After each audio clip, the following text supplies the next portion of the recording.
Assalamualaikum dear students, I am Professor Naveed Shahzad Ali from Superior College Sargodha.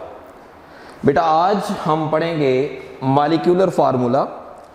इस molecular formula जैसे कि last topic में आपने empirical formula और कंबशन एनालिसिस डिस्कस किया है, तो आज हम डिस्कस करेंगे मॉलिक्यूलर फार्मूला। तो इसमें देखेंगे कि मॉलिक्यूलर फार्मूला हमें क्या इंफॉर्मेशन देता है और एम्पिरिकल फार्मूला से ये किस तरीके से डिफरेंट है। तो सबसे पहले मॉलिक्यूलर फार्मूला की हम डेफिनेशन देखते हैं बेटा।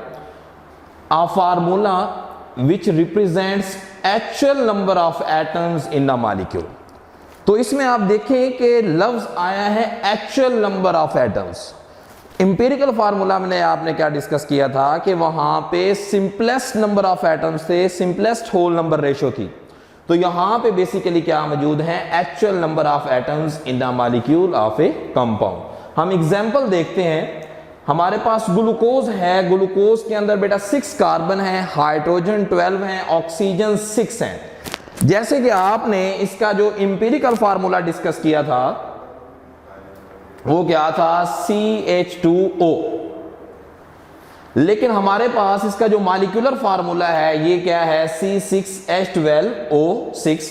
तो जो सिंपलेस्ट होल नंबर रेशो की बात की है, जैसे कि आपने एम्पिरिकल फार्मूला में बेटा डिस्कस किया था, तो उसके अंदर रेशो क्या थी, 6:12:6। तो अब हमने कहा है कि सिंपलेस्ट होल नंबर रेशो है हमारे पास एक्चुअल में। इसमें बेटा देखिएगा, हम 6 के ऊपर डिवाइड जब करते हैं तो हमारे पास एक न्यू रेशो बन जाती है।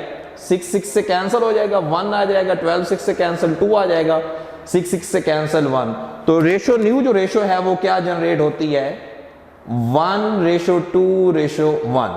तो वो बेटा बेसिकली एम्पिरिकल फार्मूला को रिप्रेजेंट करती है, एक्सप्लेन करती है। लेकिन जो एक्चुअल नंबर ऑफ एटम्स है ये मॉलिक्यूलर फार्मूला को एक्सप्लेन करते हैं।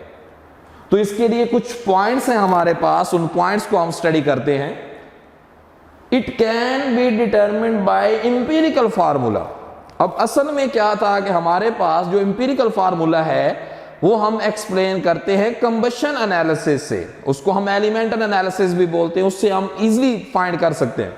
लेकिन हमारे पास जो मॉलिक्यूलर फार्मूला है ये एक्सप्लेन करता है आपके पास एम्पिरिकल फार्मूला से। अब इसमें से एक बड़ा इंपॉर्टेंट शॉर्ट क्वेश्चन भी है।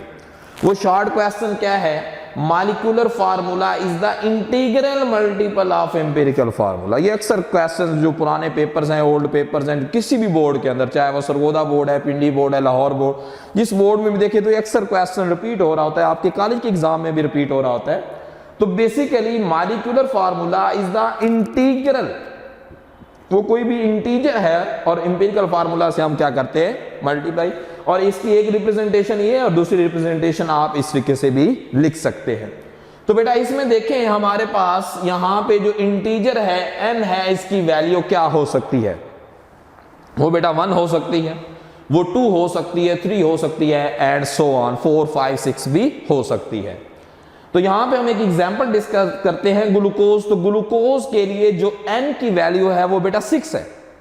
6 कैसे, हमने यहां पे भी देखा था कि हमारे पास जो एम्पिरिकल फार्मूला ग्लूकोज का है वो CH2O है, लेकिन जो हमारे पास मॉलिक्यूलर फार्मूला है वो C6H12O6 है। तो जिसके मुताबिक हमारे पास हमने डिवाइड किसके ऊपर किया था, 6। जिस नंबर के ऊपर आपने डिवाइड करना है वो आपके पास उसकी क्या होगी, n की वैल्यू। अगर आपके पास मॉलिक्यूलर मास मौजूद है तो आप उसकी मदद से भी n फाइंड आउट कर सकते हैं। कैसे, ऊपर बेटा मॉलिक्यूलर मास ले ले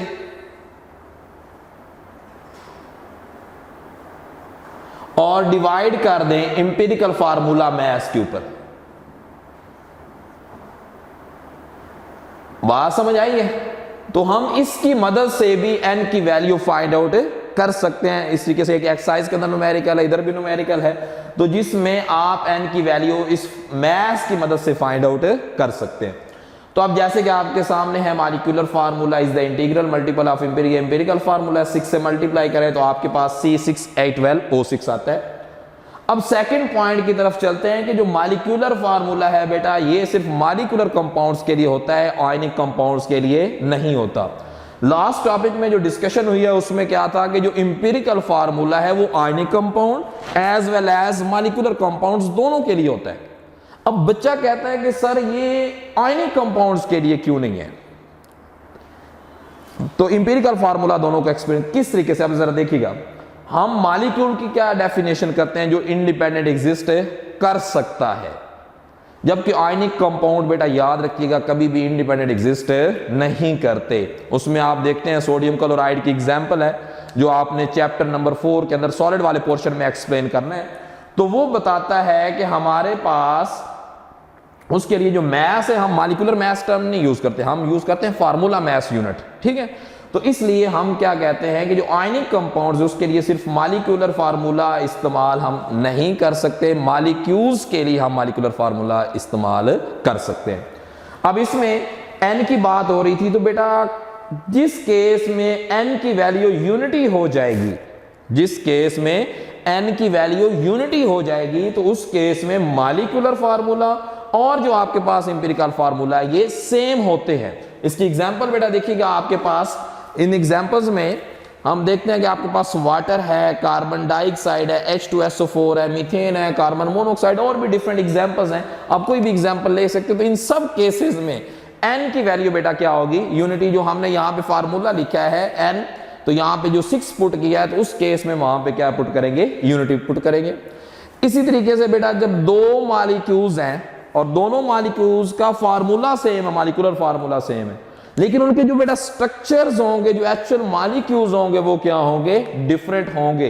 तो उसको हम क्या बोलते हैं? आइसोमर्स। तो ये पॉइंट सिर्फ यहां पे इसलिए लिंक किया गया है क्योंकि बेटा ये मॉलिक्यूलर फार्मूला से रेलेवेंट था, तो इसलिए हमने ये पॉइंट यहां पे ऐड कर दिया है।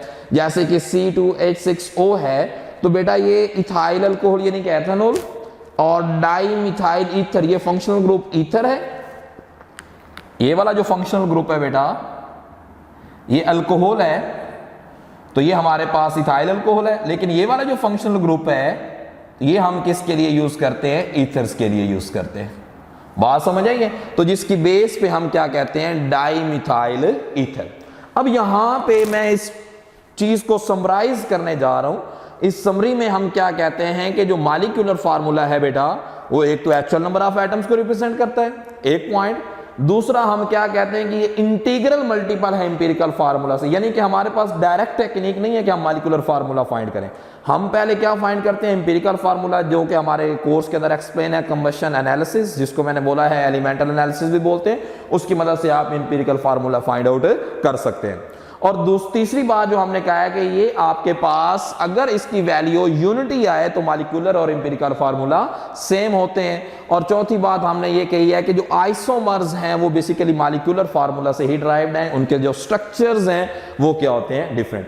अब यहाँ पे मैं एक आपसे ना MCQs पूछता हूँ, क्योंकि मैक्सिमम स्टूडेंट्स जो मेडिकल और इंजीनियरिंग के स्टूडेंट्स हैं बेटा, तो उन्होंने UET का टेस्ट भी देना है, ECAT भी देना है, NUST का देना है, बाकी डिफरेंट टेस्ट होने हैं प्यास वगैरह के। इसी तरीके से मेडिकल के जो स्टूडेंट्स हैं उन्होंने MD-CAT देना है, NUMS का टेस्ट देना है, ETA देना है, डिफरेंट टेस्ट देने हैं।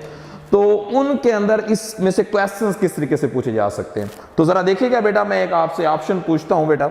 अल्फा ऑप्शन है CH2O, बीटा ऑप्शन है बेटा सोडियम क्लोराइड, इस तरीके से बेटा चार्ली ऑप्शन हमारे पास है H2O, और डेल्टा ऑप्शन है ऑल ऑफ दीज। ये बेटा मैंने आपसे ना 4 ऑप्शंस मैंने आपके सामने रखे हैं। तो स्टेटमेंट क्या है? स्टेटमेंट में ये पूछता हूं आपसे, which one is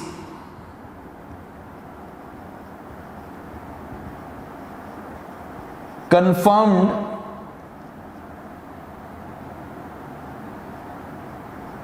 empirical formula. Confirm यानी कि जिसके बाद आपके पास 100% श्योरिटी है कि वो इंपिरिकल फार्मूला ही है। इसमें बेटा CH2, बच्चा सोचता है, बच्चा कहता है कि सर ने हमें ग्लूकोज बताया है, ये CH2 हो सकता है।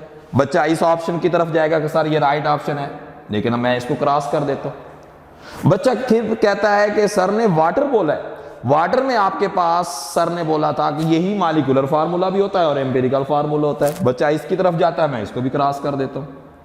अब बच्चे के पास 50-50 चांस है। बच्चा कहता है कि कहीं ये सारे तो नहीं एम्पिरिकल फार्मूला। जब वो सारे की तरफ जाएंगे तो मैं कहूंगा भाई नहीं, ऑल ऑफ दीज भी इनकरेक्ट है। तो पीछे ऑप्शन बचा है सोडियम क्लोराइड।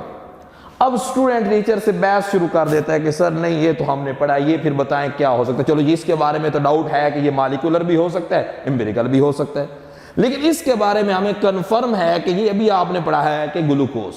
तो यहां पे बच्चे को बताना है कि बेटा ये फॉर्मल्डिहाइड भी हो सकता है। जरा तवज्जो से, फर्स्ट ईयर का स्टूडेंट है, उसने सेकंड ईयर तो पढ़ी हुई नहीं है, लेकिन बच्चे को कहें कि आप मैट्रिक की क्लास के अंदर ये नाम फॉर्मल्डिहाइड पढ़ के आए, इसका दूसरा नाम मेथनॉल होता है, तो ये बेटा मॉलिक्यूलर फार्मूला भी हो सकता है, एम्पिरिकल फार्मूला भी हो सकता है।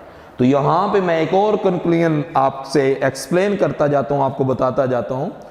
इसीलिए तो एम्पिरिकल जो फार्मूला है वो हमें कम इंफॉर्मेशन देता है, लेकिन जो आपका मॉलिक्यूलर फार्मूला है वो आपको ज्यादा एक्सप्लेनेशन देता है। अभी इसने डाउट क्रिएट कर दिया, इसको बारे में आपको नहीं पता था कि ये मॉलिक्यूलर फार्मूला है या एम्पिरिकल फार्मूला। ये बेटा कुछ कंपाउंड का तो कंफर्म एम्पिरिकल फार्मूला है, लेकिन फॉर्मल्डिहाइड के केस में ये मॉलिक्यूलर फार्मूला भी है और एम्पिरिकल फार्मूला भी है। इसलिए मैंने टिक किसको किया है, सोडियम। इसके बारे में 100% श्योरिटी है। क्यों? क्योंकि आयनिक कंपाउंड हमेशा क्या शो करते हैं बेटा, एम्पिरिकल फार्मूला शो करते हैं, मॉलिक्यूलर फार्मूला शो नहीं करते। ओके बेटा, उम्मीद है आपको ये बातें समझ आ गई होंगी। इसको हम मजीद भी एक्सप्लेन करते हैं। तो इंशाल्लाह जो नेक्स्ट टॉपिक है इसके न्यूमेरिकल्स हैं वो अगले लेक्चर के अंदर डिस्कस होंगे। तो बेटा दुआओं में याद रखिएगा। ओके बेटा, अल्लाह हाफिज।